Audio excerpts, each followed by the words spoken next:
Hello everybody and welcome back to another video. I'm Captain Sitaris, And you're 7. and joining us on our Discord is the legendary Star Trek modder Chris Jones. Hi there, how are you doing? I am well. I am good. And this is going to be a lot of fun. Thank you very much for having me. You're more than welcome to join us. I'm following your work for, oh holy cow, I think 17 years? Would that be right? It's been about that long, yes. Yeah. And it's just like, wow, where did all the time go? Definitely. Just starting basically here. When did this all start for you? When did you get into Star Trek and into modding? My first game that I think I ever played, my first Star Trek game was the original Starfleet Command, the first one. There were like a bunch. But I looked at that first one and I'm like, this game plays just too slow. I mean, I'm a Star Trek fan throughout, and if we were to have a Star Trek, Star Wars debate, I would find all kinds of reasons not to pick Star Wars, although I appreciate the culture and have great respect for it. But anyway, I played that game, Starfleet Command. It wasn't called 1, but it was the first one, and I'm like, what is going on? This is just awful. I mean, the strategy was good and how you did it, how you played it, but it just took forever to get nowhere. And I said, I got to fix this. So I decided to get into the coding, and all of a sudden it was all based on original series and Starfleet battles. I have great respect for that too, but I'm a TNG guy. Next generation. Where's Captain Picard in this game? I got to put him in here and do all that. And I assembled, at the time, I knew a bunch of people online, modders, 3D ship modelers, and we decided to dig into the code. We built some new ships. I didn't do it. My personal technical skill involves coding and sound effects, but I was more the figurehead, and I was like the organizer of all of it, because we had teams from all over the world. I'm based in New York State, and we had people from the UK. We did have people from Germany and the Netherlands and Australia, even, all over the place. And we were coordinating. And we put that together. And bang, we released it. And we gave credit to everybody, and it was all fun. That did well. And then I got into Starfleet Command 2, which expanded the ships a little bit and more weapons and just a bit better gameplay. And we took and made some missions with that. I did some scripting too. That was kind of cool. Starfleet Command 2. And I had a bunch of TNG mods for it where they balanced. I don't know. They were a lot of fun though. And from Starfleet Command, I'm just rambling. I could go through my entire history and not shut up for 20 minutes. Is that okay? That's fine. Just tell us about your Star Trek past. From Starfleet Command 2, which was, that mod is still downloaded somewhere, I know. We got into Starfleet Command Orion Pirates, and I'm forgetting the name of my own modification now. So Orion Pirates, Universe at War, which is a little different than the Legacy name, but it was called Universe at War, and that was TNG. It had what they call a Dynaverse, where you could multiplayer, where you could log in and you could play each other randomly, random ships, and find other opponents and all of that. And that was all AI based. Starfleet Command 3, that one was fun. It was already TNG. Had some fun with that one, and we had some downloads on that. But there was also, out of that series, was Bridge Commander back in the day. Now, I didn't do any ships for that. But what my claim to fame in Bridge Commander was, I made a bunch of maps, and there were other modifications. I was a part of that whole mod era with Bridge Commander. You could fly around in between the systems and have a lot of fun. I still fly that around once in a while. And from there, I don't know, I just kept with it, and we were waiting for the next Star Trek game to come out. There were other ones. I didn't modify any of the Armada games. For some reason, when I first looked at Star Trek Armada, it just didn't look like the gameplay was something I wasn't enjoying. I was used to the Starfleet Command thing and the way it played, and even Bridge Commander, and Armada was just a different layout. It didn't appeal to me instantly, so I never really did anything with Armada, and other people did. But along came 2006 and Star Trek Legacy from Bethesda, and that was because all the captains were in it, all the voices and all those missions and all of that, and we got a hold of that, a bunch of us, and it was Xbox and it was PC. Now we couldn't do anything with the Xbox version because it's hard coded and that's how that is.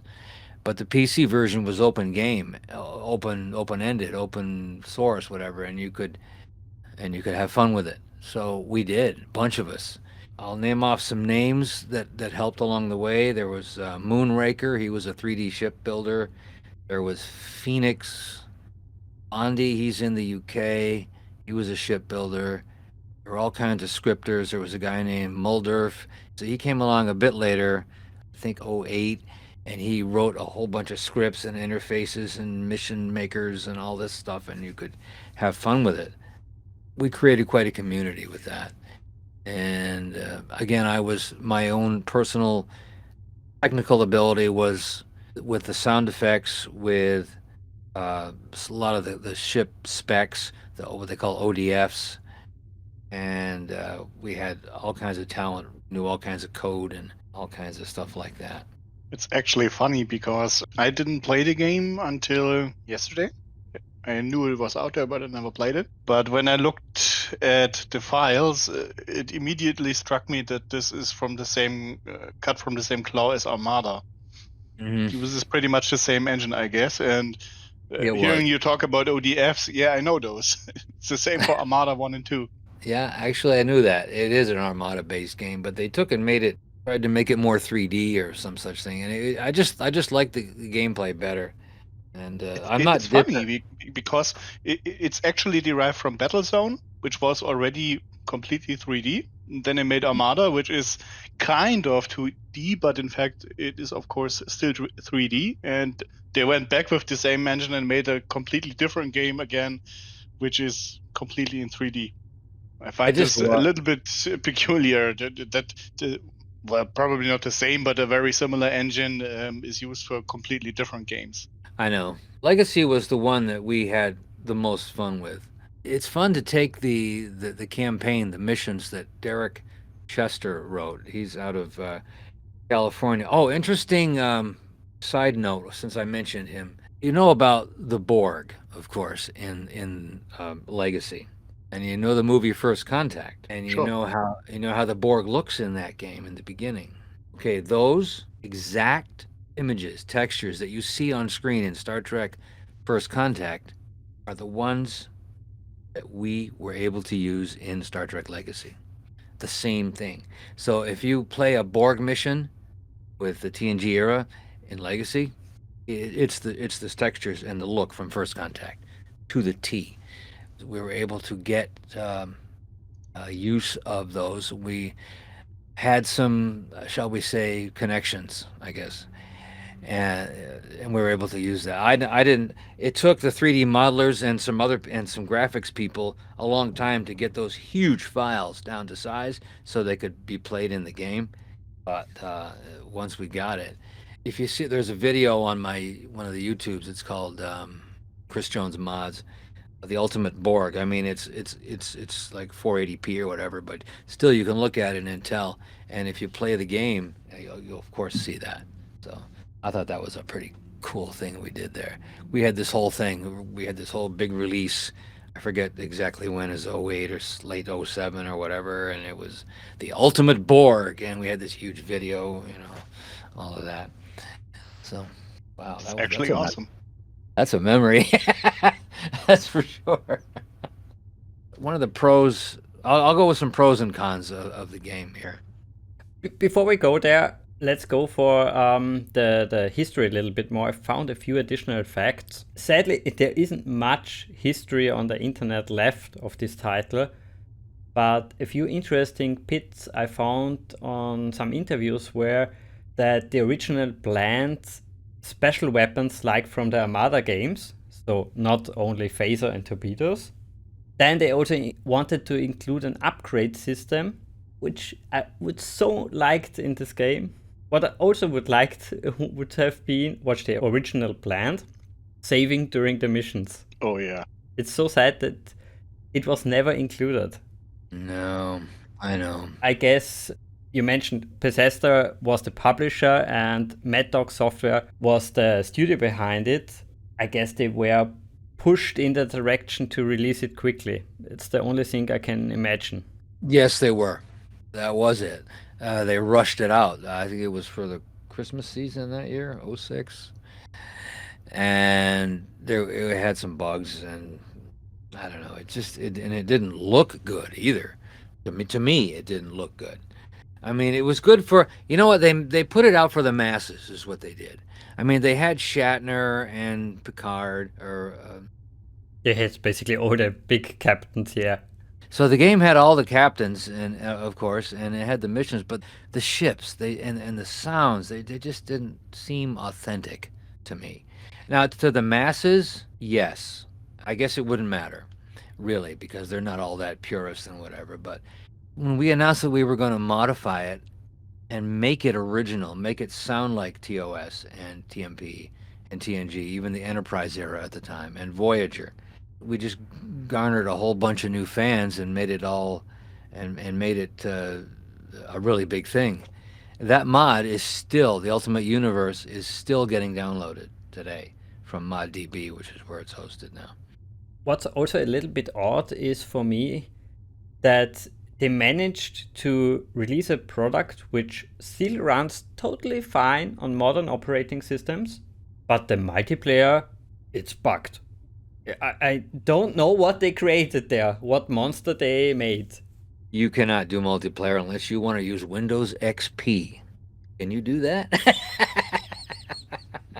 No, I can't, but the co-host can. Yeah, I could actually. Wow. Yeah. Gotta give it a try. Yeah, keep older machines around exactly for this kind of purpose. That's a great idea. Yeah, a great way to do that. Yeah, once it got past Windows XP, what Windows? I'm lost on the history. Windows Vista. 7, Vista. Yeah, Yeah. it wouldn't work on that, and that was a crazy thing because they rushed it out. They knew there was going to be a Windows upgrade, and I don't think they cared.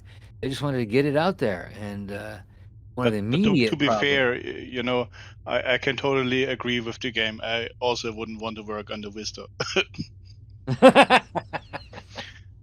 Yeah, that was a buggy thing too, all the way around.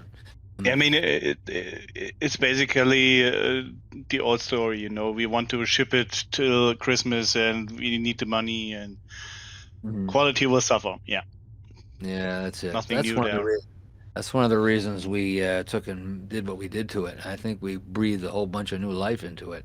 So it came out in late 06, Christmas 06, and by the, I don't know, spring of 07, we had it beta released, and we had so many people on board doing it. So, but do you maybe know what went wrong on the multiplayer side? Where's the problem?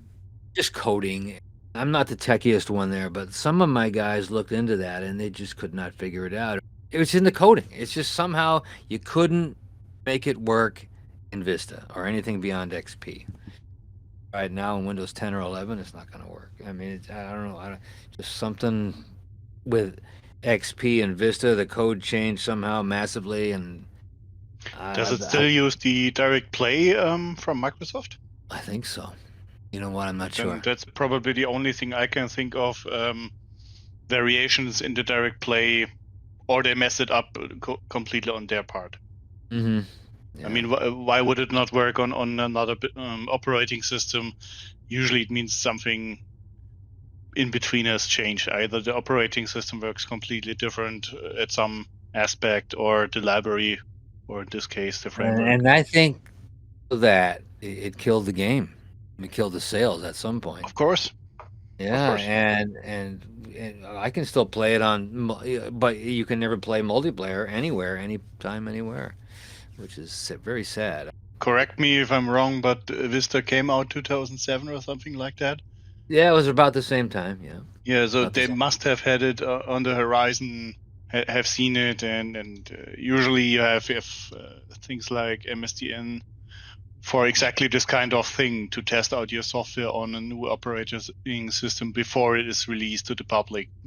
Right. For this exact same reason, so that still working when you release it. Well, the ball was dropped for certain on that. I also think it's a shame because the community left the game so quickly, and nowadays you can't even find a forum or Discord, nothing, just a few lost souls on mod database. It's really sad for that game, for that quality, what they invested basically. Yeah, well, Star Trek Online came on and but that was 4 years later. I know, but that contributed more to the what's legacy? What was that? That kind of thing.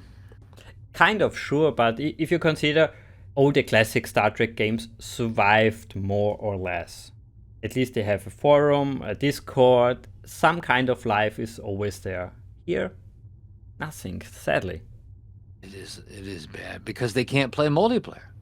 Yeah, you're right. It killed the game, which is why we put every ounce of energy that we could spare, still have our families intact, into that's another whole issue.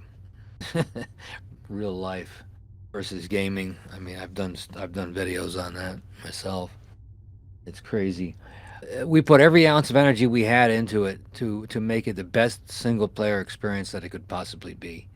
And lots of videos. If you look at YouTube and you search out Legacy, you'll still get a whole bunch of videos, a lot of them. And people that I didn't know even existed. There's some of them are still playing it. So I guess YouTube might be the place to find all that stuff, the Legacy. But you're right, the communities and the Discords and all that, they're not there. I followed the history of the game basically from this first announcement in 2006. I heard a few rumors, maybe you have some answers there for me finally. Does the game use really the Armada 2 engine? Is it really just an upgrade? Yeah, it is. That's what I know about it. I'm pretty sure about that too. If you look at the files, even the RTS CFG file is still in there, although it is definitely not an RTS. They didn't change all too much. But then again, why should they if it works? It was Armada 2, and they just made it look and function a little better, a little differently, whatever. Not better is the wrong word, but differently. And it was more to my liking than the Armada gameplay was. And this is why I decided to just lead the team and do it. And we had, all those people behind us doing it. And we did the absolute best we could. And based on the fact that I'm talking to you guys right now, it is proof that it's still out there somewhere, just not where we might like it to be. So. I had a quick glance at UG and Steam, and apparently they don't have it either. So that certainly also adds on top of it. Where do you buy it? A lot of games that were not to be obtained for a while suffered in this fashion, because if you can't buy the game, if you can't get it legally, so to say, a lot of people will never hear from it. That's true. So Turan, a quick question to you there. If it's the Armada 2 engine, why is there basically a problem on the multiplayer side if the code is the same? I wouldn't say the same. It's probably derived from it, but it isn't too different. But this is what I meant. Something strange is going on, because Armada 2 works just fine, actually. If you know what you're doing, you can even play it via internet. And this game here totally sucks at this part, and nobody knows why. And I suspect they have screwed up something horribly. But then again, you would have to analyze it, have an in-depth look at the binaries and DLLs they are using, and it probably isn't worth the effort. No. I mean, I'd be curious. I'd be curious if it worked again. But I would be so curious to play it again, especially there's a co-op feature in it. Oh yeah, a lot of us in 07, early 07, resisted the change to Vista. We kept XP so we could do multiplayer. We had all kinds of multiplayer tournaments and beta testing and a bunch of things like that, and that was just a whole bunch of fun. You had to have the exact same install, and there were so many times. There's a bunch of stories where we have one file was slightly off, or me, I would change something and forget I did it, and then I couldn't log in. I know this feeling very well. Worst thing that happens is at some point you get a desync, and what was the reason for it? I have no idea. Same for Armada. Yeah. Don't mess around with it, or at least keep a backup somewhere with a totally unchanged Well, game. we got to where we had different installs, and this guy Mulder, he became the technical guy. I eventually turned kind of control over the files and releasing of things to him because he was so good at combining old with new and verbalizing it all out. And he'd have Ultimate Universe mod tools. That's what it was. And you could have several different installs, and one of them would be a stock version, stock legacy with the patch, and the other ones, and you could have beta 1, beta 2, Ultimate Universe, version 1, version 2, and at some point there was going to be a version 3, and it never, real life just kind of like got in the way, and as it does a lot, we just couldn't get to it. But yeah, have the right install. that was that. Another thing I would like to know before we go into the pros and cons is there were back then many rumors that there is a lot of hidden content in the game code. Pictures, hidden game modes. Is this true? Kind of. Yeah. We created a lot of our own modes. Battlefest, and that was an Armada thing, wasn't it? Or was it Battlefest? I'm going to be honest. I don't know specifically what they were, but I do know that some of them could be brought out if you went and dug around in the code a little bit, and we did some of that. To put a simple answer on your question, I would say I say yes on that. I'm sorry, I don't have any more detail. No problem. I just wanted a confirmation about that.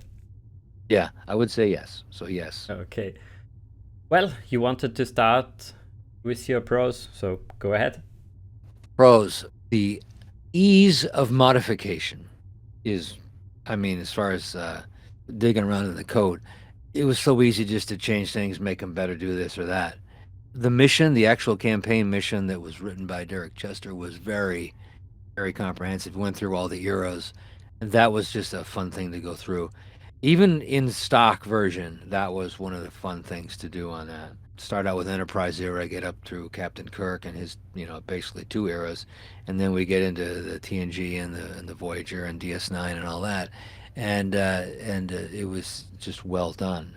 As far as gameplay, I would say it wasn't full 3D, but it was so close that I don't think it really mattered because you can go up, you can go down, you can go sideways, left, right, all that. And I think it was mostly, if you can have realistic space combat, what you would visualize it as, bridge commander type thing. But that's a little more 3D, I think, in some cases. But the way the Legacy played, it made us want to fix it and make it better. The ship designs were basically okay, but they didn't look like the originals, and that's one of the things we did. So that would be the mostly the pros. And as far as what was wrong with it, I don't know. It crashed once in a while. The stock game, at least for me, it maybe depended on the system you had, but it seemed a little buggy. It just, you fire weapons, all of a sudden you're crashed to desktop. That happened to me a couple of times and a few of the guys. But basically, there weren't a lot of bad things about it other than that it wasn't original looking ships. I hate even talking about cons because I don't like talking about negativity like that. We took what was there, realized it could be improved, and made it better. I guess that's my answer on that the pros cons thing of the game. Saturn, you want to go ahead?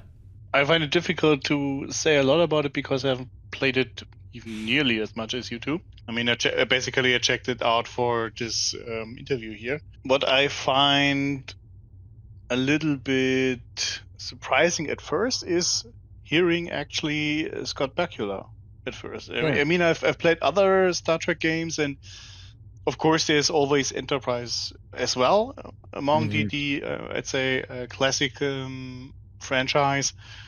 But it was kind of refreshing to hear Captain Archer and flying around with the NX-01. All the others are covered quite a lot more, and I think they would have deserved more chances to be in Star Trek games. Yeah, and I think this lack of functioning multiplayer is actually the biggest con I can imagine, because you can play a campaign only so much, you know? Yeah. Back in the day, there were people on playing multiplayer, and I occasionally hook up with people that weren't part of the modification team, the mod team, doing that. But as time went on, that got worse, and eventually there were none. And so I appreciate, yeah. So that is certainly one of the big cons for sure. Or to put it in another fashion, back then I didn't have the game, and as I said, I only checked it out for the interview. So I will probably never have a chance to experience the multiplayer. No, which is kind of sad for me, because I actually like checking out new stuff, and especially the Star Trek stuff sucks me in. And I will probably not have the chance to play this with someone unless someone else digs his old XP machine out and drags it to me, or I drag mine to him, or something like that. It simply will not happen. Yeah, no. Or it's very unlikely. That's right. And I guess this is one of the reasons why it's not distributed anymore. Because what would be the selling point? Only the campaign? That only goes so far, like you say. Yeah. But you could sell it on the fact that of our mod. Here's the game. It's cool. The campaign is awesome. But check this shit out. Pardon my language. I heard you say fuck earlier, so it doesn't matter, I guess. This is the ultimate universe. This takes what you see in Legacy and 10x's it, like Grant Cardone. 10x this. But that's what happens with it, and you'll enjoy. I mean, I guess you could sell it based on that. I don't know if that's cool. I mean, I'm not looking for recognition. We're not making any cash. We never did. It was all Star Trek, and it was just all fun and a hobby. But man, did we have a hell of a time with that hobby, I'll tell you that. I mean, it's always a great feeling if you actually improve something you like. I've been down this road also a few times, and it's really rewarding. You're into a game that you already like, but you think, well, it could be better at some point, or this isn't done properly, and you actually manage to improve it. That's an awesome feeling. And it certainly was. And to hear people say that we made them smile, made them happy. They do tribute videos and stuff, and they just made it all. That's the whole thing, is just getting people to enjoy Star Trek like it should be, not like Mad Dog thought it should be.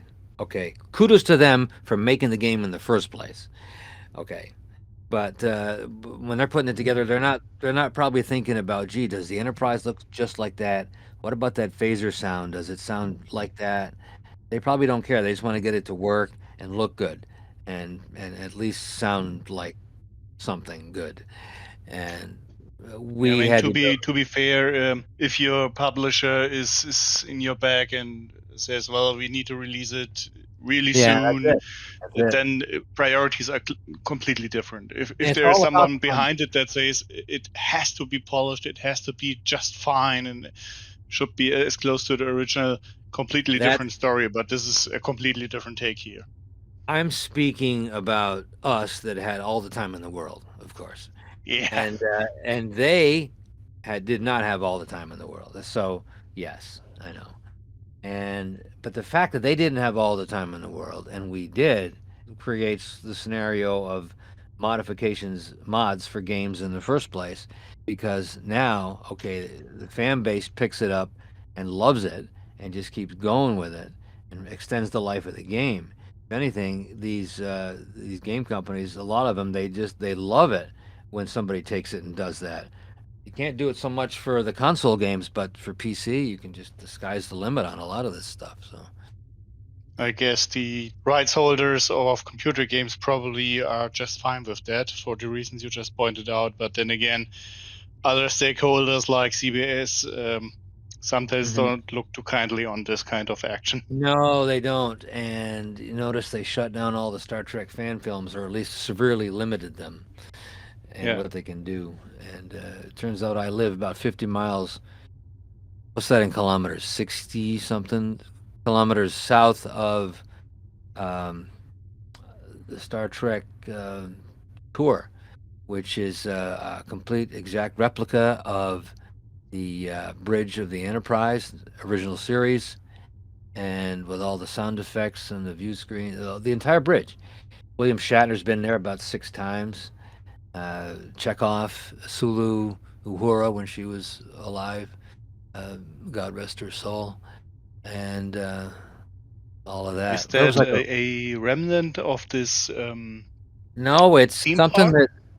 it's something a guy named James Cawley, who lives in a place called Ticonderoga, New York, put together, and it was his pet project. And he had some Star Trek fan films himself until he decided to stop doing that and just create this thing called the Star Trek Tour, where it's part of the whole town now. Really, it's a big thing, and it's like an old supermarket building, I think it is, inside there. The actual bridge, and I've been there. I've sat in the captain's chair. The bridge of the original Enterprise. I mean, you go in there and it's like you feel like you're it's 1968 or something again. It's pretty amazing. So. Probably happy like a child on Christmas. Yes, exactly. I mean, I went up there and we got pictures, and I sat in the captain's chair. I actually sat in the helm too, and my daughter was there and my wife was there. We had a fun time with that. It was fun. I bet. Yeah. Anyway, where were we? Pros and cons. So I would say I just conclude the pros and cons. For me, it's a little bit a love-hate relationship with this game. I'm amazed by the story, which was also co-written by DC Fontana, the legendary writer.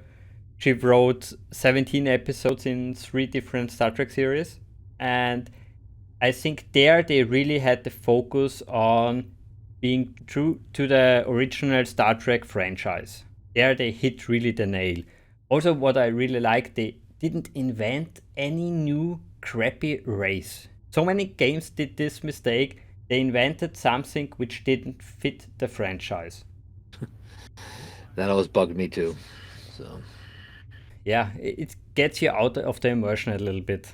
And the rest, you already mentioned the possibility to work basically under 5 captains. We watched for over 700 episodes is just amazing.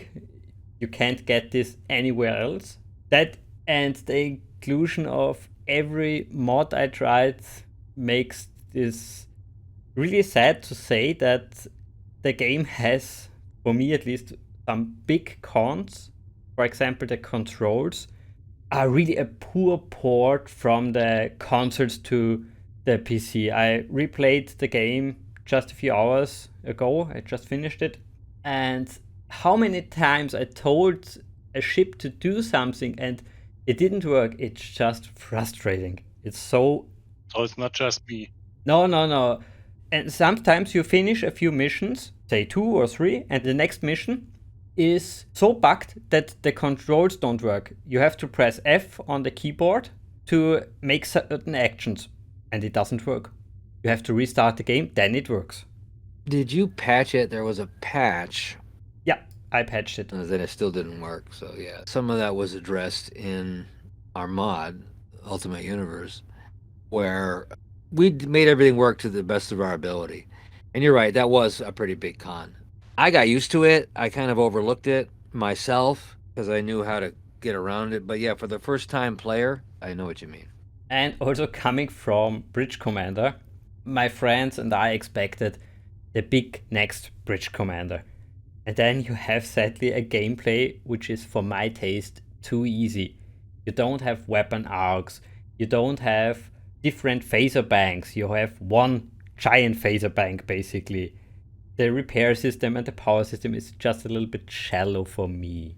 I think they could have invested a few more development hours into that also. Well, again, they probably got rushed, and I agree. I like the Bridge Commander thing where at what was it, Nano Effects? Did you play that mod?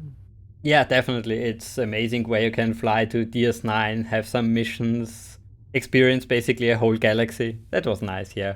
Yeah, that's it. And I did some maps for that too, and it was included in that.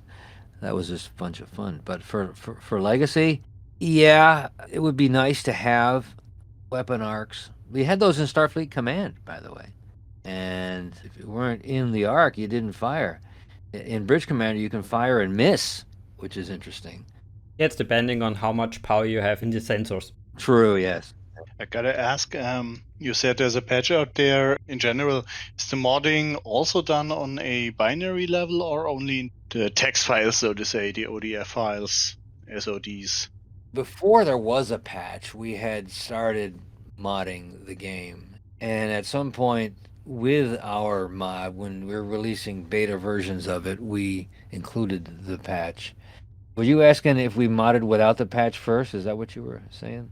No, I mean, certain things you cannot do with those configuration kind of files like the ODFs. You can change everything just with those. And I'm wondering, how deep did you get into modifying the game? Because you could, for example, modify the legacy.exe. No. Couldn't get into that. We tried. Well, we wanted to. And we wanted to look at it a little further and get into that, but that was something that we just weren't touching. I don't remember us doing that, to be honest. So no, we didn't. We weren't able to do that. Then just a few small things on my list. I think the AI is too passive. You sometimes order your ships to a certain point and they just stand in front of the enemy and don't do anything. Don't fly away, don't fight, nothing. Just have a nice look at them. Yeah. Hi, how are you? Let's have tea. We addressed some of that in the modification, where they're a little more aggressive in some cases. But I'll even find now that when you fly around and you have our armada, I guess, or a fleet at your back, that they'll follow you a little bit too closely and kind of right on your tail and almost get in your way sometimes. It depends on how many other ships are engaged in the battle and how many enemies there are. But if you got one or two and you got a fleet of, say, 3 or 4, and they bunch too close together, so it still does that. It's just something that we weren't able to fix all that well. Although we did make the AI more aggressive in most cases. I also read, was online, many critics said that it was more or less just action, no diplomacy. I don't have a problem if a game is just action. It's okay to criticize it from the Star Trek side. It's not fitting the franchise, but I think it's fine for a game. Oh, yeah. Besides, the missions, the campaign, and even I wrote or coded up some unique missions for the Ultimate Universe. There's one where I got it in 3 or 4 different eras. My favorite version is the TOS era, as it involves the USS Enterprise, NCC 1701, under Captain Kirk and Spock, and all of that. And some of the dialogue in the game that is part of the original campaign, I took and used in a few missions, to where I would have you scan a starbase, and you beam over, and once you do that, you discover that another Klingon appears on the outskirts somewhere, and Spock says something about Klingon detected, whatever they say. And but the beginning of that is where you run into a bunch of Romulans and you have to basically deal with them. And then once you deal with the Romulans, as in they're gone, you destroy them, all of a sudden you get like some kind of indication to go visit this starbase over there, and that's when you beam over and do it. So yes, you can create, and we did, a lot of unique missions for it. But as far as what came with it and the originals, you're right. It's mostly, aside from the campaign, it's just action. But in standard gameplay, one-on-one or whatever, if you were able to do multiplayer, or even against the AI, it's just you shoot them and kill them, and that's really it. So, but we expanded as best we could to make it more fun by creating a lot of us our own unique missions inside the game. Before we go more into your mod, I also would like to mention the poor souls on the German side. They only have one original voice actor, Captain Picard. All the other ones didn't have the original voice actors. So it was a strange feeling for the German community. Oh, why? Legal stuff? I can only imagine money. I mean, they have done it for other games too, so why not this one? Makes no sense. Legal speak-wise, I don't think this was a problem, but maybe it was really money that they, didn't want to afford the money to get all those people on board. Another thing could, of course, be that they just ran out of time and the voice actors weren't available at that specific time. Yeah. Yeah, I do remember hearing about that. Now that you say it, this just wasn't top of mind. But yeah, that's unfortunate. So you did get Picard, but you didn't get Cisco or Kirk or Janeway or Scott Bakula. Crazy. Which is really hard if you imagine. We had nearly 4 years, no Star Trek game. Then this amazing announcement, we bring all the 5 major captains to you, and they are not in the voice you are used to. It's a bummer. They had other actors that didn't cost as much. Yeah. Especially in a game where you rarely see the persons, Yeah, exactly. You don't see them. That's right. You don't see them, you don't hear them, so basically they're not there. It's not just a logo painted on the hull of the ships. It's a bit more than that. Have you guys played the mod? Either one of you? Yeah, many times. What's your opinion of it? I think it's amazing how much content you included. You can spend years in this mod and don't get everything. Mm-hmm. You could. Let's go directly into the mod. Where did the inspiration of the project start, basically? Was it basically really you bought the game and thought, that could be better?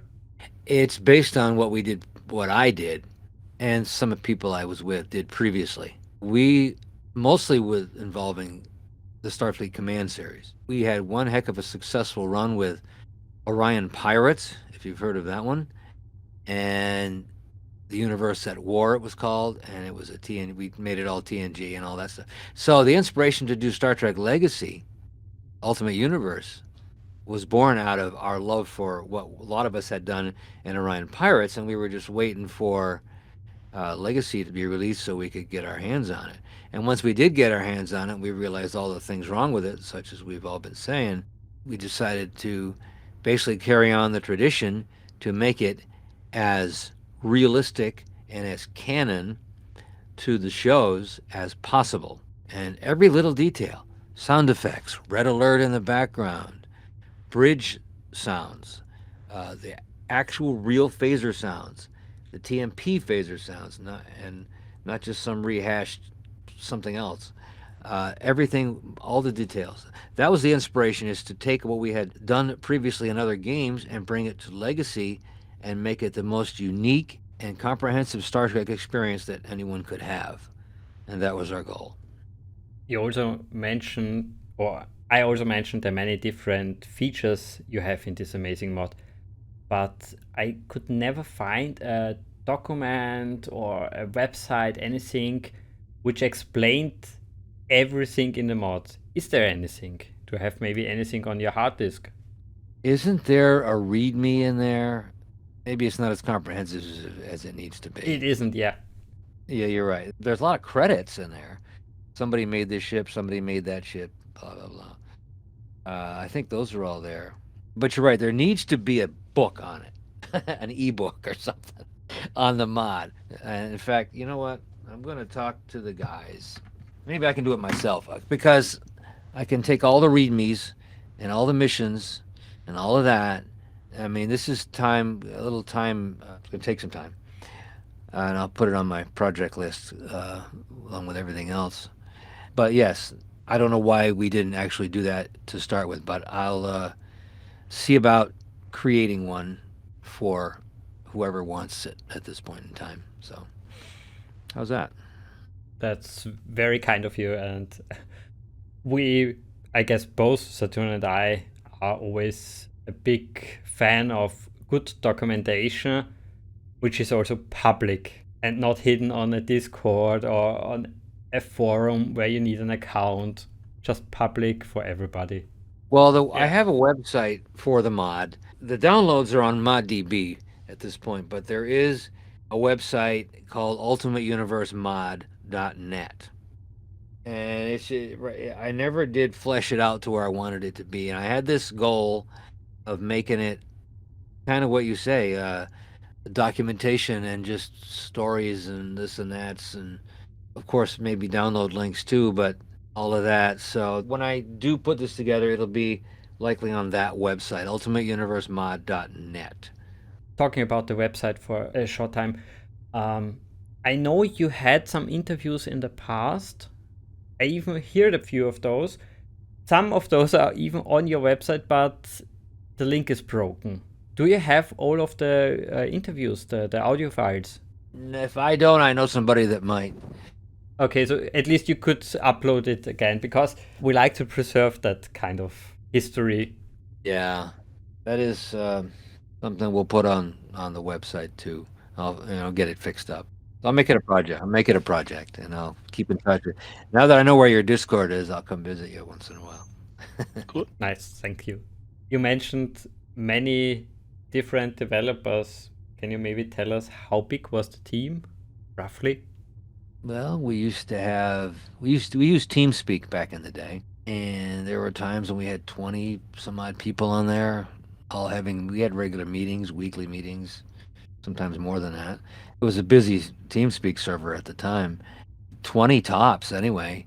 Some came and went, some went off and did their own thing. There was a certain core that never left, and I will tell you, we had some good teamwork there. The whole thing was based on Chris Jones, chrisjonesgaming.net, which that site is there still. There's an Ultimate Universe blurb on it, but the ultimateuniversemod.net site is where the mod will be spotlighted. I was the head, and I'm kind of a soft-spoken guy mostly. It's hard for me to get angry and discipline people. I mean, it was all free volunteer work, and when you have that, and nobody's there's no money involved, it's hard to maintain some discipline sometimes. People got real lives and things happen. But I had I guess you call him a second in command. He's British. He's from the UK, and he has got a very sharp tongue and a very sharp way of getting in your face and talking to you in a nice way. Of course, it was all volunteer, and everybody got along, and we had the occasional ego. It happens with any team. Things go awry sometimes. I did this, but this should be this way. Why didn't we modify that? And why did we change this? And that's unbalanced and all this stuff. We got through it all, and we had a good team. So to answer your question, I'd say about 20 at its peak. The core was about 6, 7, 8, somewhere in there. But we had a lot of beta testers and a lot of friends. That's a nice number, really. And I can imagine if the multiplayer would work, this would be still active.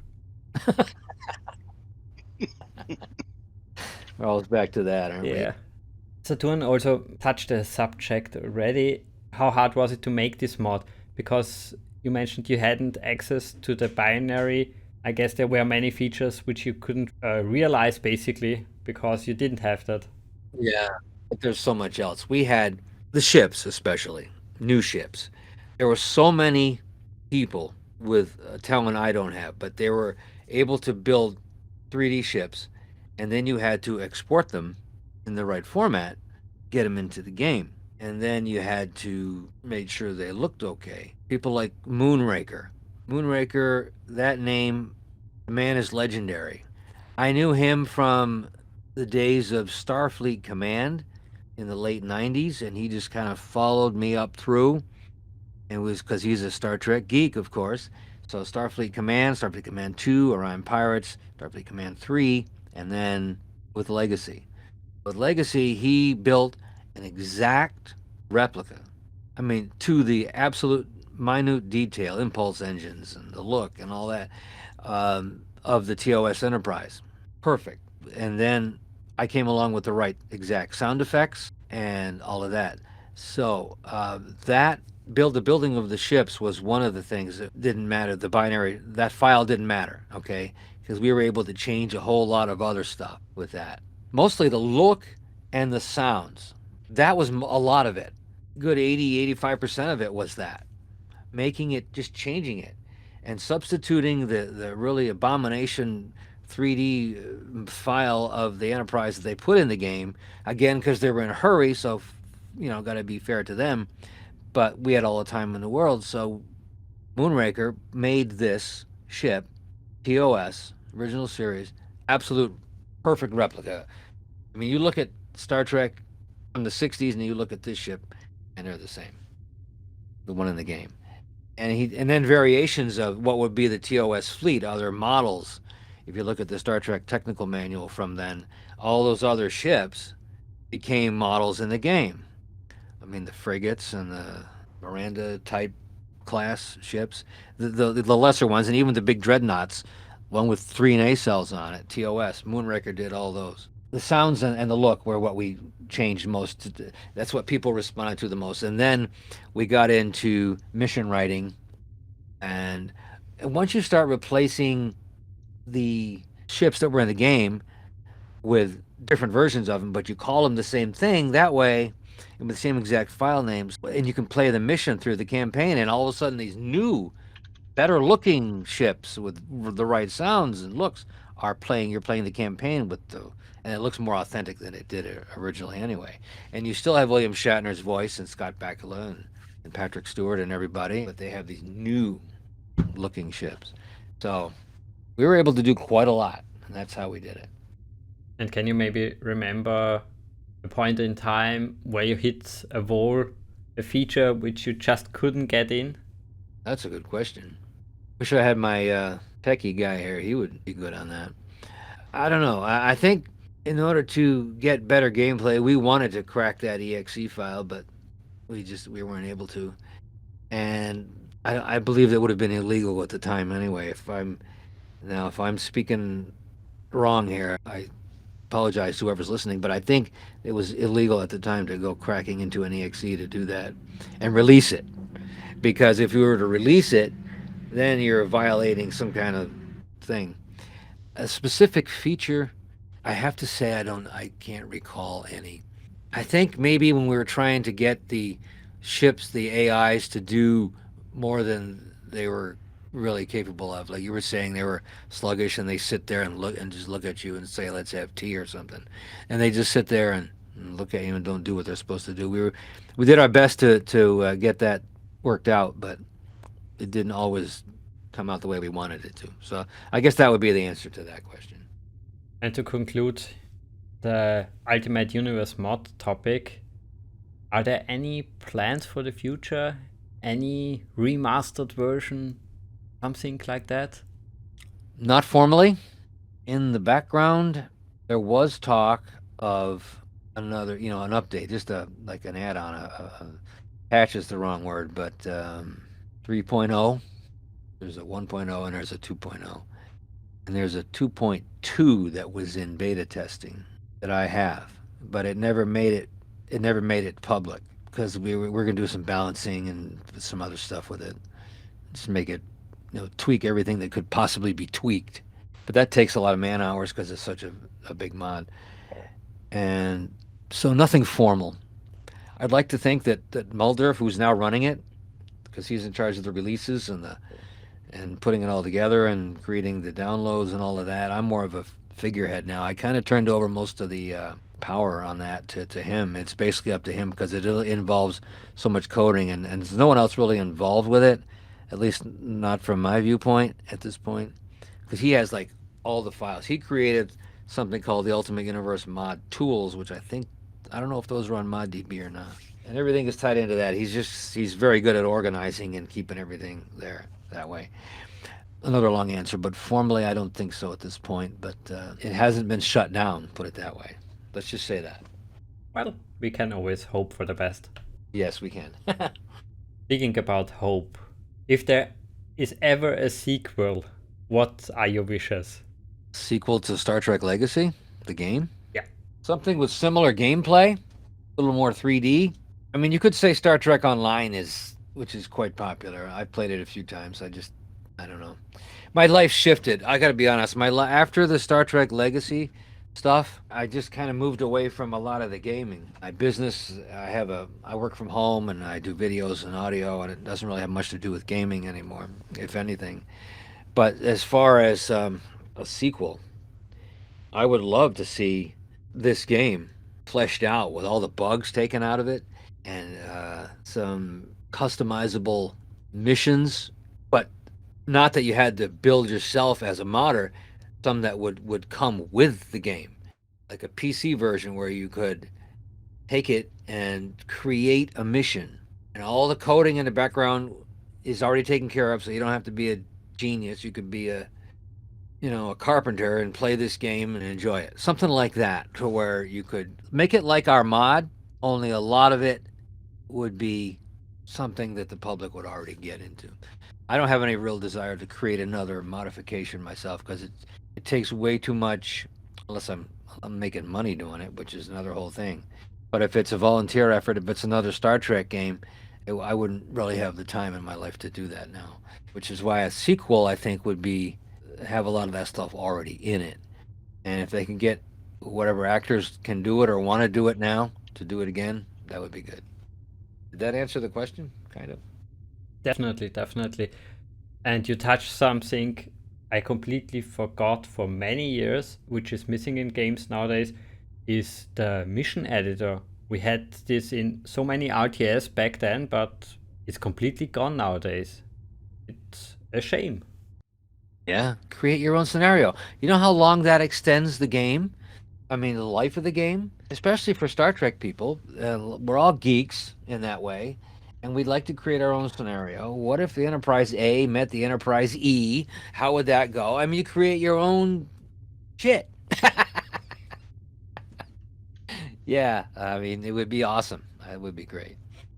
Listening to you, I also came up with a few extra things I would wish, and which is also a big con for me, that the torpedo don't do any damage at the shields. I was so pissed basically when I came from Bridge Commander into Legacy, and it does nothing if my torpedo hits the shields. And yeah, it was just frustrating. I don't need basically that the torpedo do all the damage or be the best weapon in the game. No, just give me something, a little bit of percentage drop down, nothing too big. Which is what it should be, yes. Because whenever you see that in Star Trek, it's like a torpedo hitting the shield. Yeah, it's gone, but they lose some power. Yeah, you're right. It doesn't happen in Legacy.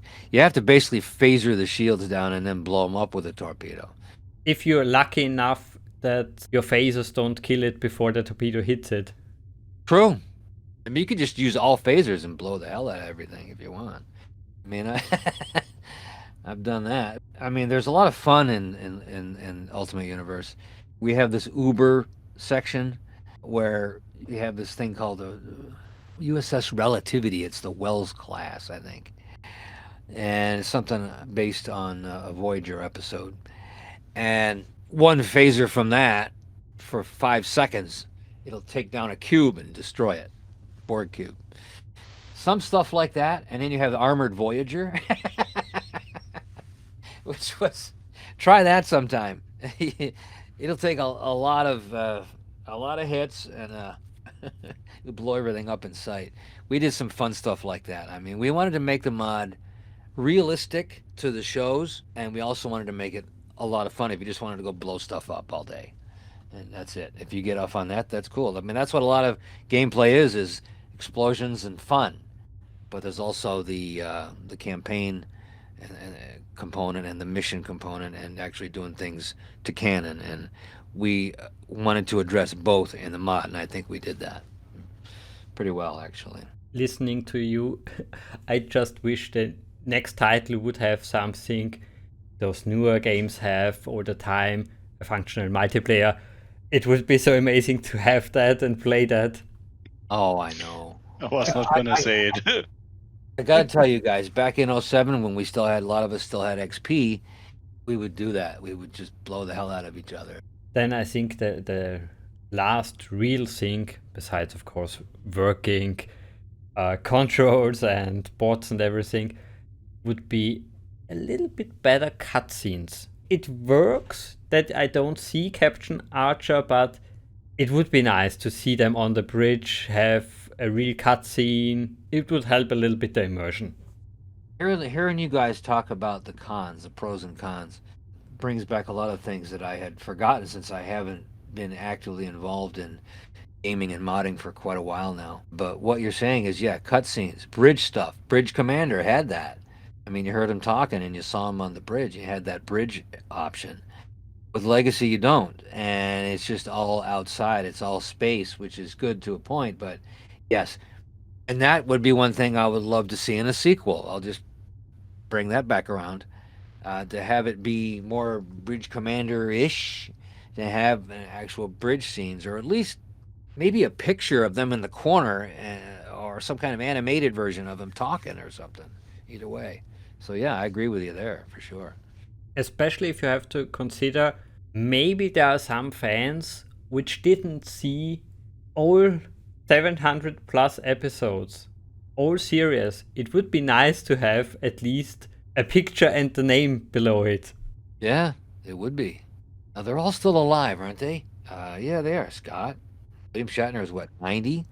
He's there. He'd do it again in a heartbeat, I'm sure, if you paid him. You'd have to pay him well, I'm sure.